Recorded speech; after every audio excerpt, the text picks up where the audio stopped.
Hello నేస్తమా, ఎంత కమ్మగా ఉండే మిల్ మేకర్ కోకోనట్ రైస్ మీరు మీ పిల్లలకి పెట్టాలనుకుంటారా, మీరు తినాలనుకుంటారా? అయితే రెసిపీ చూసేయండి. నేనైతే పచ్చి కొబ్బరి తీసుకొని పెట్టేసుకున్నాను, కడిగి మిక్సీకి అయితే వేసుకుంటున్నాను. కొన్ని వాటర్ వేసుకొని ఇక్కడ ఆల్రెడీ నేను ఒక గిన్నె పెట్టేసుకొని నీళ్ళు పెట్టేసుకున్న, నీళ్ళు వేడి అయిన తర్వాత మిల్ మేకర్ కూడా కొన్ని తీసి మళ్ళీ చన్నీళ్ళల్లో అయితే వేసి పెట్టేసుకుంటాను. కొబ్బరి కూడా ఆల్రెడీ నేను మిక్సీకి వేసుకున్నగా అదైతే వడబోసుకుంటున్నాను జాలి పెట్టేసుకొని. ఇంకా మళ్ళీ అన్నం వండడానికి అయితే నేనైతే ఇక్కడ ఒక గిన్నె పెట్టేసుకొని అందులో కొంచెం నూనె, కొంచెం నెయ్యి వేసుకొని షాజీర మాత్రమే వేసేసుకున్నాను. ఇంకా వేరే ఏం వేసుకోలేదు, వేరే మసాలాలు ఏం వేయలేదు. చూడండి, ఇక్కడ ఒక్క ఉల్లిగడ్డ, 4 పచ్చిమిర్చి కారం లేదు కొంచెం ఎక్కువ వేసిన, కరివేపాకు వేసుకున్న తర్వాత చన్నీళ్ళల్లో కూడా నేను వేడి నీళ్ళకి తీసి మళ్ళీ చన్నీళ్ళల్లో పెట్టేసుకున్నాను, వేడిగా ఉన్నాయి కదా అనేసి.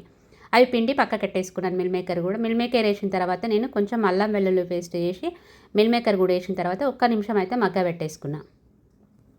కొంచెం మగ్గిన తర్వాత నేను ఈ గ్లాస్తో, బియ్యం గ్లాస్తో 3 గ్లాసులు నీళ్ళు తీసుకున్నా. 1:2 అన్నట్టు. కింద గ్లాస్ తోటి కొబ్బరి పాలు 3 తీసుకుంటున్నా అన్నట్టు. ఆ గ్లాస్తో 3 పోస్తే 2 అవుతుంది అన్నట్టు. నీళ్ళైతే అంత పోసేసుకోవాలి. నేనైతే నార్మల్ రైసే తీసుకున్నాను, బాస్మతి బియ్యం అయితే కాదు. సరిపోకపోతే మాత్రం వాటర్ అయితే వేసుకోవచ్చు. ఇక్కడ నేను అదే వేసుకున్నాను.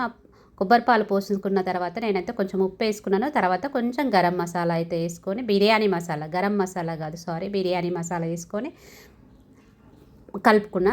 అది నీళ్ళు మసులుతుంటాయి కదా, ఆ లోపల నేనైతే బియ్యం అయితే ముందే కడిగి పెట్టేసుకున్నా. ఒక 10 నిమిషాల ముందే కడిగి పెట్టేసుకున్నా. ఆ బియ్యం కూడా నేనైతే వేసేసుకుంటున్నాను. నీళ్ళు మసిలిన తర్వాత బియ్యం వేసేసుకుంటున్నాను. మా ఇంట్లో అయితే ఈరోజు కొత్తిమీర లేదు, నా పుదీనా లేదు.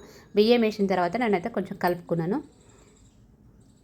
కలుపుకొని అది ఉడుకుతూ ఉంటుంది, కొంచెం సిమ్లో పెట్టేసి కిందికి అయితే దిగినాను. ఇంట్లో ఏమీ లేదు కదా అనేసి కిందికి దిగి కొంచెం అయితే పుదీనా అయితే తీసుకొచ్చిన. అది కూడా కొంచెం దగ్గరకు వచ్చిన తర్వాత కలుపుకొని ఒకసారి పుదీనా వేసుకొని సిమ్లో పెట్టేసుకున్నాను. అది మగ్గుతుంటుంది. మొత్తం గుంజుకున్న తర్వాత ఒక నిమిషం ఆగాలి, ఎంబడి తీసుకోకుండా. అప్పుడు పొడి పొడిగా వస్తుంది అంటే, ఎంబడి తీస్తే పొడి పొడిగా రాదు. ఒక 2 నిమిషాలు ఆగితే అన్నం తీస్తే పొడి పొడిగా వస్తుంది. ఇప్పుడైతే నేనైతే కొంచెం ఆనియన్స్ కట్ చేసుకొని ఒక నిమ్మకాయ పెట్టేసుకొని, నిమ్మకాయ పిండుకొని తింటే ఉంటుంది నా సామీరంగా, ఎంత కమ్మగా ఉంటుందో. మీరు ఒకసారి ట్రై చేయండి, ఎలా వచ్చిందో నాకు చెప్పండి. నేనైతే ఇప్పుడైతే నిమ్మకాయ పెట్టుకున్నాను, ఉల్లిగడ్డ కట్ చేసుకున్నాను, రైస్ తెచ్చుకున్నాను, మంచిగా కూర్చొని ఎంజాయ్ చేస్తున్నాను. మా అమ్మాయి కూడా ఉంది, టేస్ట్ చూస్తా అన్నది. అలాగే మా అమ్మాయికి కూడా పెట్టి చూసిన, ఎంత బాగుందో. మీరు కూడా ట్రై చేయాలనుకుంటే, మీ పిల్లలకు పెట్టాలనుకుంటే లంచ్లోకైనా బాగుంటుంది. మనకు ఇంట్లో ఎప్పుడైనా ఏ కూరగాయలు లేనప్పుడు చేసుకోవడానికి కూడా అంత కమ్మగా ఉంటుంది.